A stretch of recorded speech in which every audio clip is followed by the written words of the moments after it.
காவேரியை பற்றி ரொம்ப தப்பாக வந்து பேசுகிறாங்க யமுனா. அதை பார்த்து வந்து செமைய டென்ஷன் ஆகிற நம்ம கங்கா வந்து அவங்கள நல்லா திட்டி விட்டுறாங்க. இதுக்கப்புறம் இப்படிலாம் பேசினா அப்புறம் அவ்வளோதான் அப்படின்னு சொல்லிட்டு நல்லா திட்டி விட்டுட்டு போயிட்டு நம்ம காவேரியை வந்து சமாதானப்படுத்துகிறாங்க. அவங்களுக்கு வந்து ஆறுதல் சொல்கிறாங்க. காவேரி வந்து மனசு கஷ்டத்தோடு இருக்கிறத பார்த்துட்டு விஜய் வந்து எவ்வளோ கேட்டு பார்க்குறாரு. காவேரி எந்த பதிலுமே சொல்லாமல் அவாய்ட் பண்ணுறாங்க. அதனால் குழப்பம் அடைகிறாரு விஜய். பசுபதி வந்து ராகினியும் வந்து அஜயும் வர வைக்கிறாரு. அவங்கக்கிட்ட வந்து சில திட்டங்கள்லாம் சொல்கிறாரு. இந்த மாதிரி வந்து இருந்தால் வேலைக்கே ஆகாது, அங்கே நீங்கள் 2 பேரும் கெத்துன்னு சொல்லிட்டு காட்டணும், அப்போ தான் எல்லோரும் மதிப்பாங்க, அதனால் 2 பேரும் பிஸ்னஸ் பண்ணுங்கள். அதே மாதிரி விஜய் வந்து எப்படி வந்து அவனை வந்து அவனோட கம்பெனிஸ் எல்லாமே வந்து கெடுக்கலாம் அப்படின்னு சொல்லிட்டு முயற்சி பண்ணுங்கள், விடவே கூடாது விஜயும் வந்து அந்த காவேரியும் அப்படின்னு சொல்லிட்டு அவங்களுக்கு வந்து ஏற்றி விடுறாரு.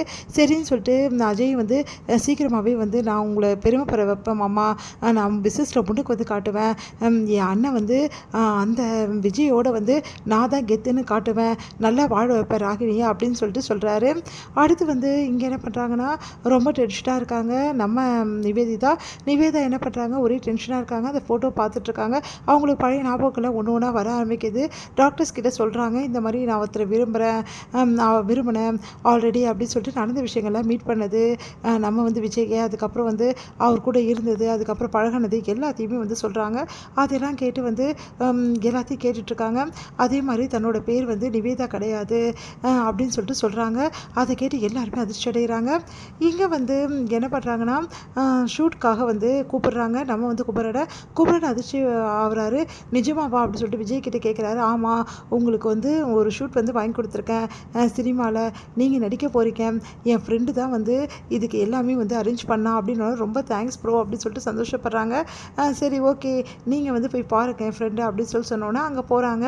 அங்கே வந்து என்ன பண்ணுறாங்க, யார் கூட நடிக்கணும் அப்படின்னோன்னா ஆலியா மானசா கூட நடிக்கணும் அப்படின்னு சொன்னோன்னே ரொம்ப சந்தோஷப்படுறாங்க. உடனே வந்து ரொம்ப சந்தோஷம் தாங்கவே முடியல நம்ம வந்து குமரனும் வந்து சூப்பராக நடிக்கிறாரு. எல்லாருமே அவரை பாராட்டுறாங்க. இதுக்கெல்லாம் காரணம் விஜய் தான் சொல்லிட்டு விஜய்க்கு நன்றி சொல்கிறாரு குமரன். எல்லாருமே ரொம்ப சந்தோஷப்படுறாங்க. கொஞ்சம் கொஞ்சமாக வந்து முன்னுக்கு வந்துட்டுருக்காரு அப்படின்னு சொல்லிட்டு கங்காவும் சந்தோஷப்பட்டுருக்காங்க குமரனை பார்த்து. அடுத்து விஜய் என்ன பண்ணுறாரு, நம்ம காவேரிக்காக வந்து அவங்களோட பர்த்டேவை சூப்பராக செலிப்ரேஷன் பண்ணணும்னு சொல்லிட்டு எல்லாரையும் கூப்பிட்டு செம்ம பார்ட்டி மாதிரி செம்மையாக அரேஞ்ச் பண்ணுறாரு. அந்த பர்த்டே பார்ட்டிக்கு எல்லாருமே கூப்பிட்றாரு. எல்லாருமே வராங்க, பரிசெல்லாம் கொடுக்குறாங்க. காவேரி வந்து என்ன பண்ணுறதுன்னு தெரியாமல் தவிக்கிறாங்க. ஏன் இப்படிலாம் பண்ணுறாரு, இவ்வளோ அன்பை எனக்கு ஏன் கொடுக்குறாரு, அதுக்கப்புறம் வந்து நான் வீட்டை விட்டு போகணுன்னு நினைக்கிறாரு, நான் என்ன தான் பண்ணுறது அப்படின்னு சொல்லிட்டு மனசை கஷ்டப்படுறாங்க காவேரி. அடுத்து விஜய் வந்து வீட்டை வந்து ப்ரெசென்ட்டாக கொடுக்குறாரு. அதை பார்த்த காவேரி வாங்க மறுக்கிறாங்க. எனக்கு இது வேணான்னு சொல்கிறாங்க. எதுக்காக காவேரின்னு சொல்லிட்டு விஜய் கேட்குறாரு. இங்கே பாருங்கள், நான் கொஞ்ச நாள் தான் இங்கே இருப்பேன், எனக்கு இவ்வளோ பெரிய காஸ்ட்லி கிஃப்ட்லாம் வேணாங்க, நானே வந்து சொந்த முயற்சியில் வாங்கணும்னு தான் ஆசைப்பட்றேன் அப்படின்ற மாதிரி சொல்லிடுறாங்க.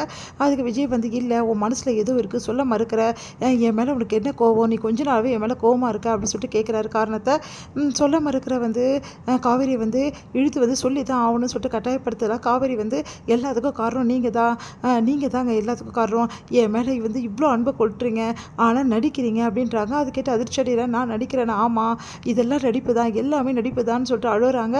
ஒன்றும் புரியாமல் யோசிக்கிறாரு. ஏன் காவேரி இப்படிலாம் பேசுகிற, என்னை சந்தேகப்படுறியான்றாரு. நான் எங்கே சந்தேகப்படுறேன், நீங்கள் தான் வந்து என்னை சந்தேகப்படுறீங்க அப்படின்னு அதிர்ச்சி அடைகிறாங்க. விஜய் என்ன சொல்கிற காவேரி அப்படின்னோடனே நடந்த விஷயத்தை எல்லாத்தையுமே வந்து சொல்கிறாங்க. அந்த நிவின் வந்து அவ்வளோ வந்து மனப்பூர்வமாக சொல்கிறான், இந்த மாதிரி நான் காத்துட்ருப்பேன்னு சொல்லிட்டு, இதெல்லாம் எனக்கு தேவையா, நான் சொன்னேன்னா நிவினை வந்து நான் கல்யாணம் பண்ணிக்க போகிறேன்னு உங்ககிட்ட நான் சொன்னேன்னா என்கிட்ட ஒரு வார்த்தை கேட்டிருக்கலாமே, நீங்கள் எதுக்காக நிவினுக்கு வந்து நம்பிக்கையை கொடுத்துருக்கீங்க, எனக்கு ஒன்றுமே புரியலைங்க, நான் இந்த வீட்டை விட்டு போகணுன்னு நீங்கள் நினைக்கிறீங்களா, அதனால தானே இவ்வளவும் பண்ணுறீங்க, நான் போயிடுறேன் கவலைப்படாதீங்க, ஆனால் என் வாழ்க்கை இப்படி தான் அமையணும்னு சொல்லிட்டு கட்டாயப்படுத்துறதுக்கு உங்களுக்கோ நிவினுக்கோ உரிமை இல்லை அப்படின்னு சொல்லிட்டு போகிறாங்க. அதெல்லாம் கேட்டு அப்படியே மனசு உடையிறாரு விஜய். விஜயால் தாங்கிக்கவே முடியல. அவன் மனசை நான் ரொம்ப காயப்படுத்திட்டேன், பாவம் வந்து காவேரி நான் ரொம்ப கஷ்டப்படுத்திட்டேன், நான் பெரிய தப்பு செஞ்சுட்டேன், ஆனால் காவேரி இதெல்லாம் நான் முன்னாடி சொன்னது காவேரி, இப்போ என் மனசு அப்படி கிடையாது, இப்போ நீ மட்டும்தான் காவேரி என் மனசில் இருக்க, இதை எப்படி நான் உனக்கு புரிய வைப்பேன் அப்படின்னு சொல்லிட்டு விஜய் மனசு கஷ்டப்பட்டுட்டு இருக்காரு. எப்படியாவது காவேரிக்கு வந்து தன்னோட மனசில் இருக்கிறத புரிய வைக்கணும் அப்படின்னு சொல்லிட்டு யோசிக்கிறாரு. காவேரி கிட்ட நிறைய பேசணும், ஆனால் அவளை வந்து எப்படி பேச வைக்கிறது, அவள் என்னை மன்னிப்பாளா, என்னை ஏற்றுப்பாளா அப்படின்னு சொல்லிட்டு விஜய் யோசிச்சுட்டு இருக்காரு. இதோட முடியுது.